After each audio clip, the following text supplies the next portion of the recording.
Everyone, हम लोग class 10 में प्राकृतिक संसाधनों का प्रबंधन के बारे में पिछले 2 क्लास हम लोग कर चुके हैं और उसमें प्राकृतिक संसाधन उसके बाद प्रबंधन क्या है इसके बारे में हम लोग अध्ययन कर चुके हैं।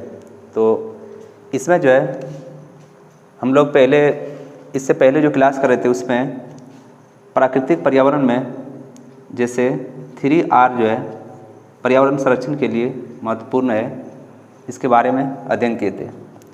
तो प्राकृतिक संसाधनों में कौन कौन से संसाधन जैसे जल, मृदा, पर्यावरण, उसके बाद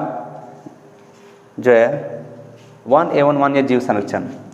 तो हम लोग पर्यावरण संरक्षण में 3R जो बहुत ही महत्वपूर्ण है इसके बारे में अध्ययन कर चुके हैं, जो कि एक होता है रीड्यूस कम उपयोग, रीयूज पुनः उपयोग और रिसाइकिल पुनःचक्रण। तो यदि हम थोड़ा सा अगर सावधानी अगर कोशिश करेंगे तो हम पर्यावरण संरक्षण में ये 3R काफ़ी हद तक संभव हो सकता है पर्यावरण संरक्षण के लिए। तो अब आज हम लोग वन एवं वन्य जीव संरक्षण, वन से तात्पर्य है जंगल या फॉरेस्ट, और वन्य जीव संरक्षण जो वनों में जो जीव रहते हैं। तो वनों में विभिन्न प्रकार के जीव जंतु, छोटे बड़े जीवाणु, सूक्ष्म जीव वगैरह ये जंगलों में वन में रहते हैं। तो इन जीवों का संरक्षण करना, उसके साथ साथ में वन का भी संरक्षण करना जरूरी है। वन का संरक्षण होगा तभी वन्य जीव संरक्षण होगा, और ये एक दूसरे पर निर्भर है। तो हम लोग सबसे पहले समझते हैं वन एवं वन्य जीव संरक्षण समझने से पहले समझते हैं जैव विविधता। किसी एक क्षेत्र में पाई जाने वाली विभिन्न स्पीसीज की संख्या है।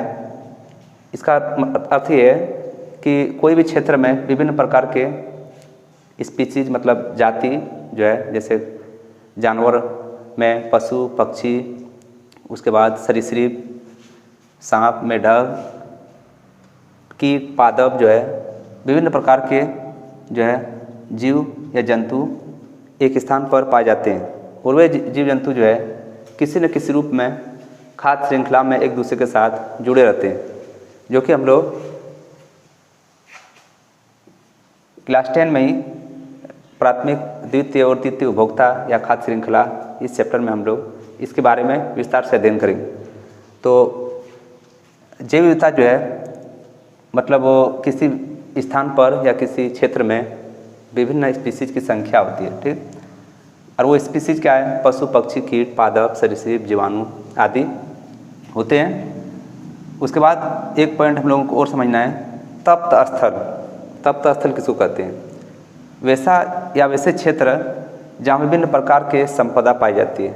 संपदा से तात्पर्य है जैसे पेड़ पौधे, जीव जंतु, पशु पक्षी, कीट, पादप, तत्व, खनिज, यौगिक, ये सब क्या है? संपदा है। तो तप्त स्थल का मतलब होगा कि वैसा क्षेत्र जहाँ विभिन्न प्रकार के संपदा पाई जाती है। और विभिन्न प्रकार के संपदा कहाँ पाई जाती है? वो वन है, क्योंकि वन में खनिज तत्वों से लेकर के औषधि निर्माण, पेड़ पौधे, उसके बाद पशु पक्षी, सूक्ष्म जीव, विभिन्न प्रकार की वस्तुएं संपदा कहाँ है? वन में। तो इसलिए हमें वन में तप्त स्थल और जैव विविधता को समझना है।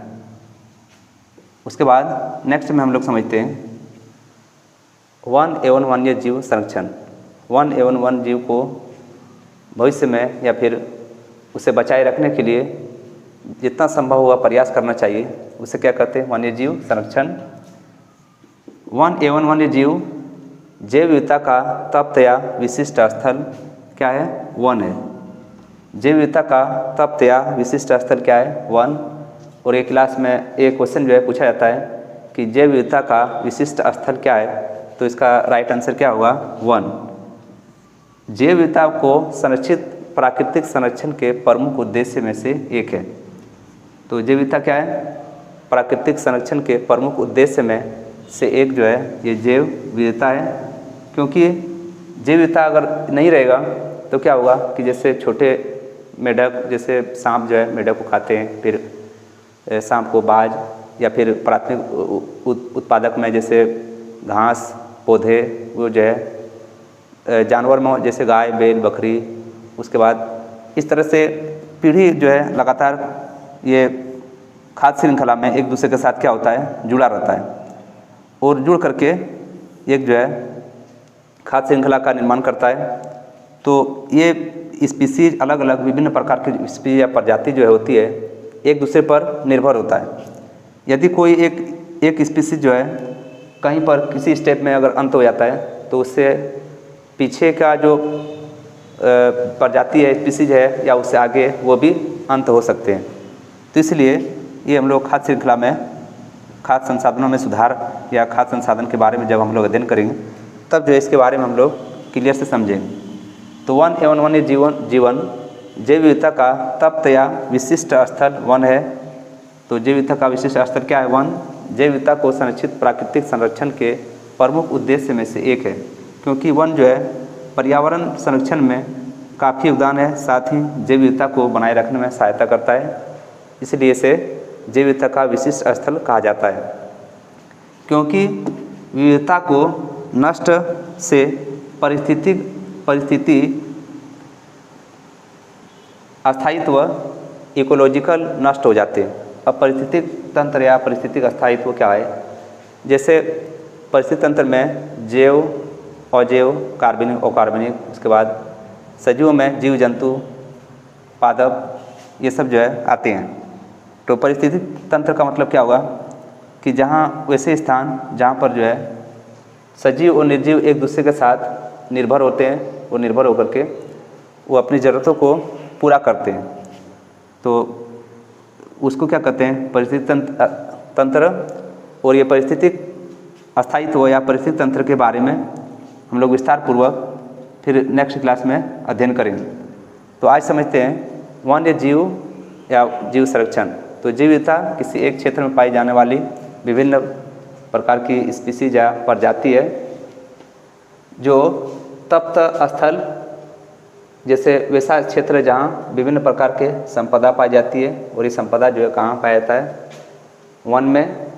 और वन जो है वन के संरक्षण के साथ साथ वन्य जीव संरक्षण भी करना चाहिए, ताकि जो है दोनों जो है संरक्षित हो और पर्यावरण संरक्षण में हमें सहायता मिले। उसके बाद वन एवं वन्य जीवन जो है वैसे जैव विविधता का तप्त या विशिष्ट स्थल वन है। तो वन और वन्य जीवन क्या है? जैव विविधता का तप्त या विशिष्ट स्थल है। जैव विविधता को संरक्षित प्राकृतिक संरक्षण के प्रमुख उद्देश्य में से एक है, क्योंकि विविधता को नष्ट से परिस्थितिक अस्थायित्व जो है नष्ट हो सकता है। उससे क्या होगा? कई जीव जो है अपना जीवन यापन नहीं कर सकते हैं, और इसका जो है अंत हो सकता है। और जैसे ही इसका अंत होगा, फिर जो है इससे ऊपर या नीचे जो खाद्य श्रृंखला से जुड़े जीव जंतु रहेंगे वो भी नष्ट या फिर मर जाएंगे। और यह विविधता जो है परिस्थितिक अस्थायित्व को स्थिर रखने के लिए ये बहुत आवश्यक है। तो हम लोग अब नेक्स्ट क्लास में इससे आगे जो है टॉपिक स्टार्ट करेंगे। Thank you very much.